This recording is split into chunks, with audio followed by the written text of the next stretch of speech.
अस्सलाम वालेकुम। आज हम डिस्कस करेंगे लोअर जीआईटी का fifth topic that is hernias umbilicus and abdominal wall.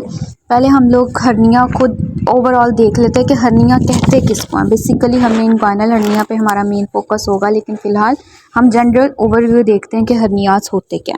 Hernia जो है वो हमारे पास एबनॉर्मल प्रोट्रूजन है। याद रखना है, प्रोट्रूजन एबनॉर्मल है, लेकिन जिस चीज़ की प्रोट्रूजन हो रही है that is a normal structure. कोई विसरा हो सकता है, विसरा का कोई पार्ट हो सकता है, और वो अपनी कंटेनिंग कैविटी से निकल कर बॉडी में कहीं भी बन सकता है। ठीक है, आपकी बॉडी में डिफरेंट कैविटीज़ हैं, ठीक है, जिसमें हमारे पास पेरिटोनियल कैविटी है, प्लूरल कैविटी है, पेरिकार्डियल कैविटी है, डिफरेंट कैविटीज़ हैं।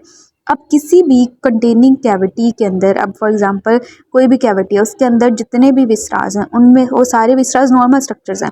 अगर कंटेनिंग कैविटी के अंदर कोई डिफेक्ट है, उसकी वॉल के अंदर कोई डिफेक्ट है, तो उसकी वजह से क्या होगा कि उस कंटेनिंग कैविटी के अंदर से एक नॉर्मल जो स्ट्रक्चर है वो प्रोट्रूड कर जाएगा उस डिफेक्ट में से। ठीक है, और इसको हम लोग हर्निया कहते हैं। ठीक है, जैसे आपकी बुक में लिखा हुआ है कि हर्निया एबनॉर्मल प्रोट्रूजन है कैविटी के कंटेंट्स की। किस तरह से होती है? कैविटी की वॉल में से होती है, लेकिन ये जितनी भी लाइनिंग्स होंगी कैविटी की उसको अपने साथ ले जाती है।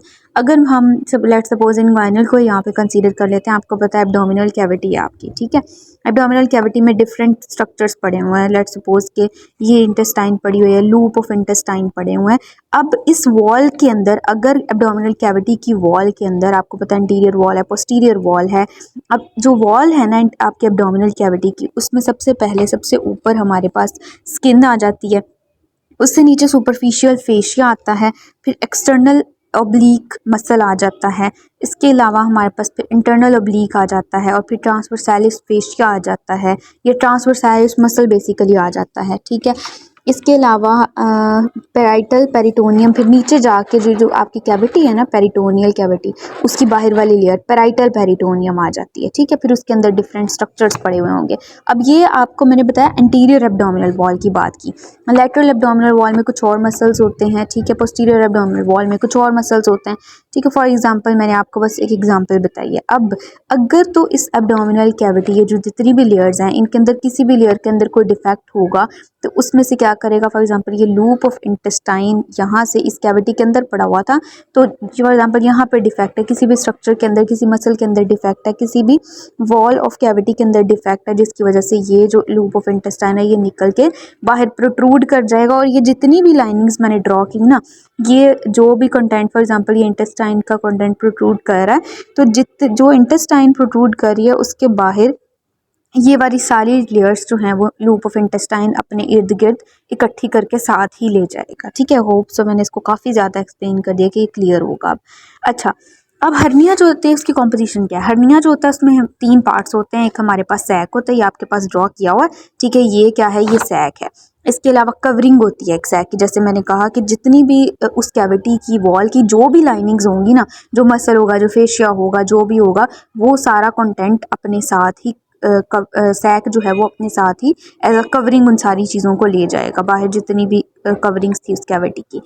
इसके अलावा कंटेंट, अब अंदर कंटेंट, जैसे मैंने आपको example the loop of intestine की, तो यहाँ पर समझ लें loop of intestine is a content. तो ये कॉम्पोजिशन है हर्निया की। क्या क्या कॉम्पोजिशन थी कि कंटेंट होगा, एक सैक होगा, और उस सैक की फिर कवरिंग भी होगी।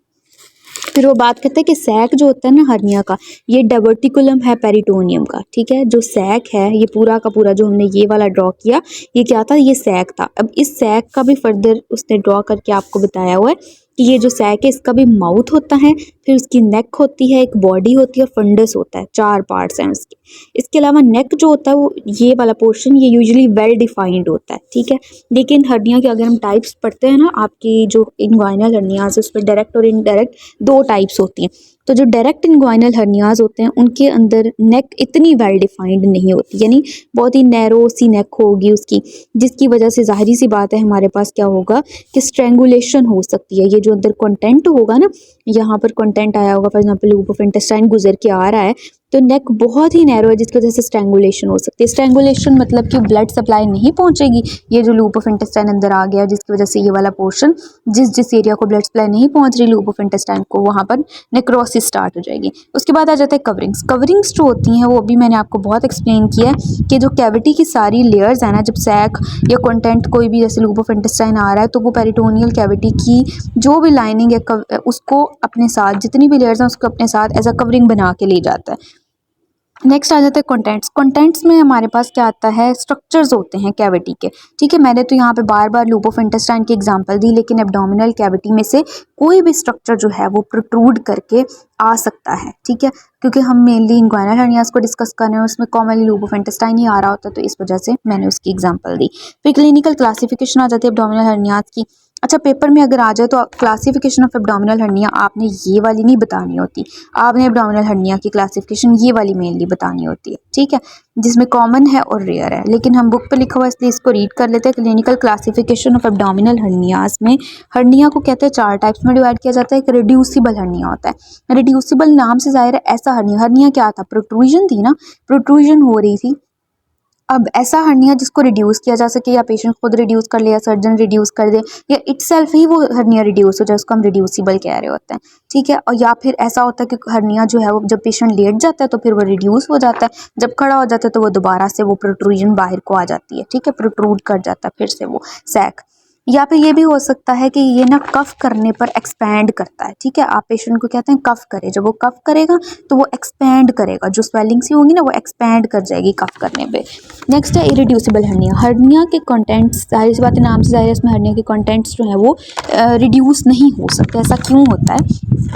इसमें ये होता है कि जो ये सैक है ना, ये आपके पास सैक है, सैक के अंदर कंटेंट था, let's suppose loop of intestine ही है, यहाँ पर एडहीजन्स बन जाती हैं। ये जो सैक है और ये जो कंटेंट है उसका, उन दोनों के दरमियान एडहीजन बन जाती है। ठीक है, तो इसको हम इस केस में फिर जाहिर सी बात है रिड्यूस नहीं हो सकता हर्निया।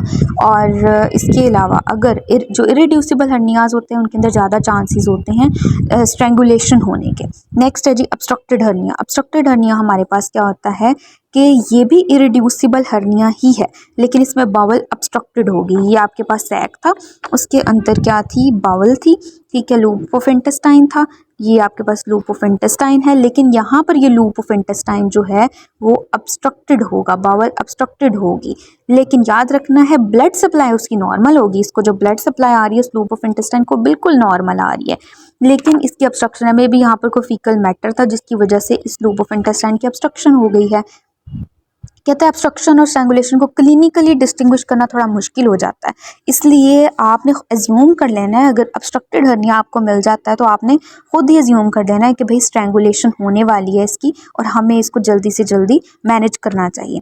फिर है स्ट्रैंगुलेटेड हर्निया। स्ट्रैंगुलेटेड हर्निया का मैं पहले भी बता चुकी हूँ, जिसमें ब्लड सप्लाई हर्नियल कंटेंट की कॉम्प्रोमाइज़ हो जाए तो जाहिर सी बात है वो स्ट्रक्चर क्या करेगा, इस्कीमिक, उसमें इस्कीमिया डेवलप हो जाएगा, नेक्रोसिस हो जाएगी, गैंग्रीन हो जाएगी। कहते हैं यूजुअली पहला सिम्टम जब अपीयर होता है उसके 4 से 5 घंटों बाद गैंग्रीन डेवलप हो जाती है। ऐसा हर्निया जिसके अंदर नेक ऑफ सैक नैरो है ना, ये हम पहले भी एक्सप्लेन कर चुके हैं। यहाँ पर जैसे डायरेक्ट इनग्वाइनल हर्निया की नेक नैरो है, जाहिर सी बात है वहाँ पर फिर ब्लड सप्लाई थोड़ा मुश्किल से पहुँचेगी और वो ज़्यादा इजीली स्ट्रैंगुलेट कर जाते हैं। जैसे अगर किसी पेशेंट में आप देख लें ना डायरेक्ट इनग्वाइनल हर्निया, तो आपको माइंड में होना चाहिए कि ये ज़्यादा चांसेस हैं इसके स्ट्रैंगुलेट होने के। इस टाइप ऑफ हर्निया में क्या होता है, जो स्ट्रैंगुलेटेड हर्निया है ना, इसकी कुछ करैक्टरिस्टिक है कि वो हर्निया टेंडर होगा। ठीक है, हाथ लगाने से पेशेंट को एक्सट्रीम पेन होगी, टेंस होगा, कोलिकी पेन होगी पेशेंट को, पेन, नोजिया, वॉमिटिंग इसके साथ वो प्रेजेंट कर रहा होगा स्ट्रैंगुलेटेड हर्निया वाले पेशेंट। कोलिकी पेन आपको पता है कि जो भी ट्यूबुलर स्ट्रक्चर्स की पेन हो उसको हम लोग कोलिकी पेन कह रहे होते हैं।